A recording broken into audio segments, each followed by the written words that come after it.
అన్నగారు మీ పేరు? కొర్రపాటి నాగేశ్వరరావు. ఏం చేస్తుంటారు అన్న? వ్యాపారం. వ్యాపారం చేస్తుంటారు. ఏంటి ఎలా ఉంది వ్యాపారం? వ్యాపారాలు ఈ 5 సంవత్సరాల్లో వ్యాపారాలు పెట్టి ఇళ్లలో పడుకోవడం జరిగింది. ఈ రోజున రాష్ట్రంలో గత 5 సంవత్సరాల్లో అవినీతి పాలనకి చర్మగీతం పాడింది. ఈ రోజున ఆంధ్రప్రదేశ్ ప్రజలు గెలిచారు. ఈ రోజున జగన్ రెడ్డిని తరిమి కొట్టి ఇంటికి పరిమితం చేశారు జగన్ రెడ్డిని. ఈ జగన్ రెడ్డి వలన 5 సంవత్సరాల్లో అనేక ఇబ్బందులు పడుతూ ప్రజలు వ్యాపారాలు లేక, కూలి పనులు లేక ఇళ్ళకే పరిమితయ్యారు. ఈ రోజున ఈ 50 రోజుల పాలన చాలా ప్రశాంతంగా జరుగుతుంది. ప్రజలు చాలా సంతోషంగా ఉన్నారు.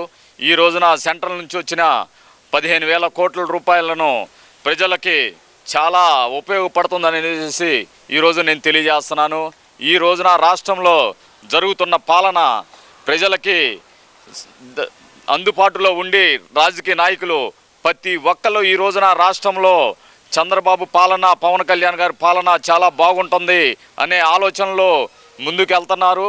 ప్రజలకి ఈ రోజున అనేక ఇబ్బందులు ఉన్నా కూడా ఆ ప్రజలకి దగ్గరయ్యి ఎమ్మెల్యేలు, మంత్రులు అందరు కలిసి ఈ రోజున రాష్ట్రంలో ప్రతి గ్రామానికి తిరుగుతూ గ్రామంలో ఉన్న సమస్యలు తెలుసుకుంటూ, గ్రామంలో ఏమేమి సమస్యలు ఉన్నాయి, వీధి లైట్లు, రోడ్లు, కాలువలు, ప్రతి ఒక్కరికి సమస్యలు ఈ క్లియర్ చేసే విధంగా ఈ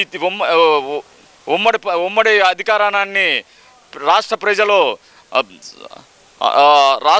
ఈ రాష్ట్రంలో ఉన్న ప్రజానీకం మొత్తం ఈ రాష్ట్రంలో ఉన్న దరిద్రాన్ని మొత్తం ప్రాలదోలినందుకు ఈ రాష్ట్ర ప్రజలకి నేను శుభాకాంక్షలు తెలియజేస్తున్నాను. ఇక్కడ ఇంకో విషయం ఏంటంటే, గడిచిన 50 రోజుల్లో హత్యలు, అత్యాచారాలు, మారణకాండ తప్పితే రాష్ట్రంలో అభివృద్ధి అనేది లేకుండా పోయిందంటూ జగన్మోహన్ రెడ్డి చేస్తున్న వ్యాఖ్యలు ఎలా చూడాలంటారు? మరి ఈ రోజున జగన్ రెడ్డి 5 సంవత్సరాల్లో రాష్ట్రంలో ఏరులై పారిన మద్యాన్ని, మాదక ద్రవ్యాలు, గంజాయి ఈ రాష్ట్రంలో అలవాటు పడి ఈ జగన్ రెడ్డి చేసిన హత్యలు, మానభంగాలకి ఈ రోజున చర్మగీతం పాడింది రాష్ట్ర ప్రజలు. ఈ రోజున జగన్ చేసే బోగస్ ప్రచారాన్ని ప్రజలు నమ్మే పరిస్థితి లేదు.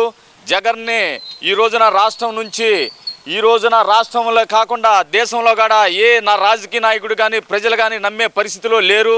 ఈ రోజున జగన్ చేసుకునే ప్రచారాన్ని జగన్ నాయకులే తప్ప, జగన్ పేపరే తప్ప ఎక్కడ అతన్ని చీకొట్టే పరిస్థితికి వచ్చారనేసి ఈ రోజున నేను తెలియజేస్తున్నాను. ఇక్కడ చూస్తే కనుక రాష్ట్రంలో అసలు శాంతి భద్రత లేకుండా పోయింది అంటూ ఢిల్లీలో ధర్నా చేశారు కదా మరి జగన్మోహన్ రెడ్డి. ఎవరు వచ్చారు ఢిల్లీలో జగన్ రెడ్డికి? జగన్ రెడ్డి ఎంపీలు, ఎమ్మెల్యేలు, ఆ రాజకీయ చేసిన ఎమ్మెల్యేలు, మాజీ మంత్రులు, మాజీ మినిస్టర్లు తప్ప జగన్కి కొత్త వ్యక్తులు ఎవరు రాలా. అతనికి వచ్చే పరిస్థితి లేదు. రాష్ట్రంలో ఈ రోజున జగన్ రెడ్డిని అతి త్వరలో జైలుకు పంపించే రోజులు దగ్గర పడ్డాయనేసి నేను తెలియజేస్తున్నాను. ఇక్కడ మరీ ముఖ్యంగా చూస్తే కనుక ఈ ప్రభుత్వం వచ్చిన తర్వాత సంక్షేమ పథకాలన్నీ అటకెక్కిచ్చేసింది. నేను ఉన్నట్టది ఈ పాటికి అమ్మఒడి పడేది, అమ్మఒడి 1 కోట్ర పడేది, లేదంటే కనుక ఇలా చెబుతున్నారు కదా మరి జగన్మోహన్ రెడ్డి. సంక్షేమ పథకాలు అన్నారు, ఆ సంక్షేమ పథకాలన్నీ అటకెక్కిచ్చేశారు. తల్లికి వందనం అన్నారు, పిల్లాడికి పంగనామం పెట్టారు అంటున్నారు కదా మరి. ఈ రోజున ప్రతి సంక్షేమ పథకం చంద్రబాబు నాయుడు గారు, పవన్ కళ్యాణ్ గారు ప్రతి పేదవాడికి అందే విధంగా ప్లాన్ చేస్తున్నారు.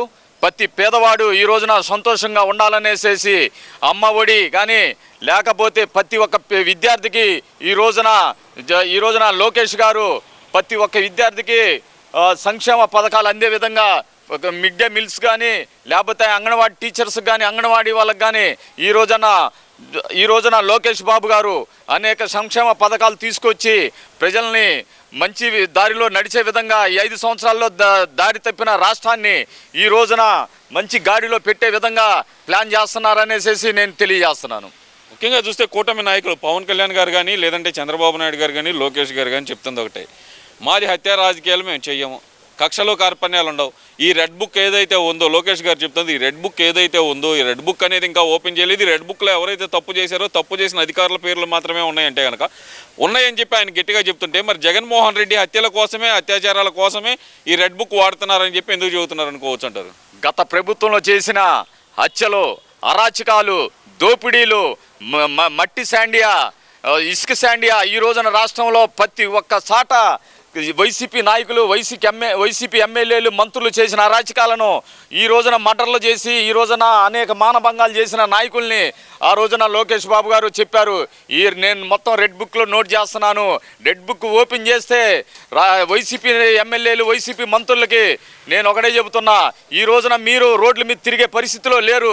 ఆ రెడ్ బుక్ కనుక ఓపెన్ చేస్తే జగన్ రెడ్డి, నువ్వు గుర్తుపెట్టుకో, నువ్వు, నీ ఎమ్మెల్యేలు, నీ మాజీ మంత్రులు ప్రతి ఒక్కరు జైలుకి వెళ్తారనేసి నేను తెలియజేస్తున్నాను. ఇక్కడ ఇంకో విషయం కూడా తీసుకుంటే కనుక, గతంలో చూస్తే కనుక రాజారెడ్డి రాజ్యాంగం అన్నారు అని చెప్పి తెలుగుదేశం పార్టీ వాళ్ళు ఎగతాళి చేశారు. అప్పుడు మేము నడిపింది ప్రజాస్వామ్యం, ఇప్పుడు రెడ్ బుక్ రాజ్యాంగం నడుస్తుంది అంటూ జగన్మోహన్ రెడ్డి పదే పదే ఆ రెడ్ బుక్ను చూసి ఎందుకు మాట్లాడుతున్నాడు అనుకోవచ్చు అంటారు? రెడ్ బుక్లో రాసినటువంటి అరాచకాలు ఈ రోజున ఈ 5 సంవత్సరాల్లో కొన్ని వేల మందిని చంపడం జరిగింది జగన్ రెడ్డి. ఈ జగన్ రెడ్డి వలన సొంత బాబాయినే చంపించాడు. ఈ జగన్ రెడ్డి వలన అనేక కార్యకర్తలు, నాయకులు, తెలుగుదేశం కానీ, జనసేన కానీ, బీజేపీ కానీ ఈ నాయకుల్ని ఎక్కడా తిరగనీయకుండా చేశాడు జగన్ రెడ్డి. ఈ జగన్ రెడ్డి కట్టడికి ఈ రోజున 5 సంవత్సరాల్లో రాష్ట్రం వెనకపోయింది. ఈ రోజున పాలన అనేది 5 సంవత్సరాలు లేదు. కావున ఈ రోజున ఆ రెడ్ బుక్లో ఉన్నటువంటి ఎమ్మెల్యేలు, మాజీ మంత్రులు, మాజీ ఎంపీలు వీళ్ళు చేసిన అరాచకాలకు ఈ రోజున రాష్ట్రంలో ఈ రోజున ప్రతి ఒక్క కార్యకర్త ఈ రెడ్ బుక్లో ఉన్నటువంటి రౌడీల్ని తెరిచి తరిమి కొట్టాలనేసి ప్రతి ఒక్క ప్రజలు కోరుకుంటున్నారనేసి నేను తెలియజేస్తున్నాను. ఇక్కడ ఇంకో విషయం కనుక తీసుకుంటే కనుక, ముఖ్యంగా పవన్ కళ్యాణ్ గారు చెబుతుంది, పంచాయతీరాజ్ శాఖను పూర్తిగా నిర్వీర్యం చేశారు. అసలు జీతాలు, మున్సిపల్ కార్మికులకు జీతాలు ఇచ్చే పరిస్థితి కూడా లేదు, అంత దారుణంగా ఇందులోని వ్యవస్థలంతా రూపుమాపారని ఒక పక్కన పవన్ కళ్యాణ్ గారు చెప్తుంటే, ఇంకో పక్కనేమో మేము పంచాయతీలను పట్టుకొమ్మలుగా చేసామని చెప్పి జగన్మోహన్ రెడ్డి చెప్తున్నారు కదా. ఇద్దరి మధ్య ఇంత వైరుధ్యం ఎందుకు వచ్చిందంటారు? ఈ రోజున పవన్ కళ్యాణ్ గారు సున్నంగా ఈ 50 రోజులు పంచాయతీ రాజు మీద దృష్టి పెట్టి ఈ పంచాయతీలో ఉన్న లసుకులు మొత్తాన్ని బయటికి తీయడం జరిగింది. పవన్ కళ్యాణ్ గారు ఈ రోజున ఒకటే చెప్తున్నాడు, నువ్వు కనీసం వీధుల్లో ఉన్న పౌడర్ గాడ కొడటానికి నీ దగ్గర డబ్బులు లేవు, నువ్వు జీతాలు ఇవ్వడానికి కూడా డబ్బులు లేవు. ఈ రోజున జగన్ రెడ్డి నువ్వు చేసిన ఈ పాలన 5 సంవత్సరాల్లో ప్రతి గ్రామంలో ప్రతి ప్రజలు ఈ రోజున నిన్ను చీకొట్టడం జరిగింది. నువ్వు చేసిన అరాచక పాలనకి ఈ రోజున చరమగీతం పాడినారు ప్రజలు. ఈ 50 రోజుల పాలనలో నువ్వు చేసిన అరాచకాలు, నువ్వు చేసిన దందాలు మొత్తం బయటికి తీయడం జరుగుతుందనేసి మీ ద్వారా తెలియజేస్తున్నాను. ఇంకో విషయం ఏంటంటే కనుక, నిన్న చంద్రబాబు నాయుడు గారు మాట్లాడుతూ ఇచ్చిన హామీలు అమలు చేయాలంటే భయం పడుతుంది. రాష్ట్రంలో పరిస్థితులు చూస్తే కనుక, అంటే ఆర్థిక పరిస్థితి చూస్తే కనుక క్షీణించిపోయింది. దాదాపు 11 లక్షల కోట్ల అప్పులో కూరుకుపోయింది. సంవత్సరానికి 71,800 కోట్లు అసలు కానీ వడ్డీ కానీ కట్టాల్సి వస్తుంది. ఏం చేయాలో అర్థం కావట్లేదన్నారు. మరి ఇలాంటి పరిస్థితుల్లో సంక్షేమ పథకాలు అమలు సాధ్యమే అంటారా? 100% చంద్రబాబు గారు విజన్ ఉన్న నాయకుడు. ఆయనకి సంక్షేమ పథకాలు 100% చేయటం తెలుసు. ఎట్ట సంపాయాలో రాష్ట్రంలో పేద ప్రజలకి ఏ విధంగా సంక్షేమ పథకాలు అందించాలో చంద్రబాబు నాయుడు గారికి, పవన్ కళ్యాణ్ గారికి తెలుసు. ఈ రోజున సంక్షేమ పథకాలు ప్రతి ఒక్క పేదవాడికి అందుతాయి అనేసి మీ ద్వారా నేను తెలియజేస్తున్నాను. ఈ రోజున రాష్ట్రంలో జగన్ రెడ్డి చేసిన అరాచకాలు, దోపిడీల వలన ఈ రోజున రాష్ట్ర ప్రజలు ఇబ్బందులు పడటం జరిగిందనేసి నేను తెలియజేస్తున్నాను. ఈ జగన్ రెడ్డి చేసిన సంక్షేమ పథకాల్లో అతను పార్టీ నాయకులకు, కార్యకర్తలకే తప్ప పేదవాడికి అందలేదనేసి నేను తెలియజేస్తున్నాను. మరో విషయం కనుక తీసుకుంటే కనుక, ఇంత లోటు బడ్జెట్లో సూపర్ 6 అమలు చేయడానికే భయపడుతున్నానంటూ చంద్రబాబు నాయుడు గారు చేసిన వ్యాఖ్యలని అసలు ఎలా చూడాలంటారు? ఇప్పుడు గత ప్రభుత్వంలో చేసిన దోపిడీలకి బడ్జెట్ మొత్తం దోపిడీ జరిగింది. ఈ దోపిడీని అరికట్టేందుకు ఈ రోజున పవన్ కళ్యాణ్ గారు, చంద్రబాబు గారు కేంద్ర రాష్ట్రంలో అనేక సంక్షేమ పథకాలు చేపడుతూ ఈ రోజున రాష్ట్రం పేద ప్రజల కోసం ఈ సంక్షేమ పథకాలు అమలు చేస్తారనేసి నేను తెలియజేస్తున్నాను.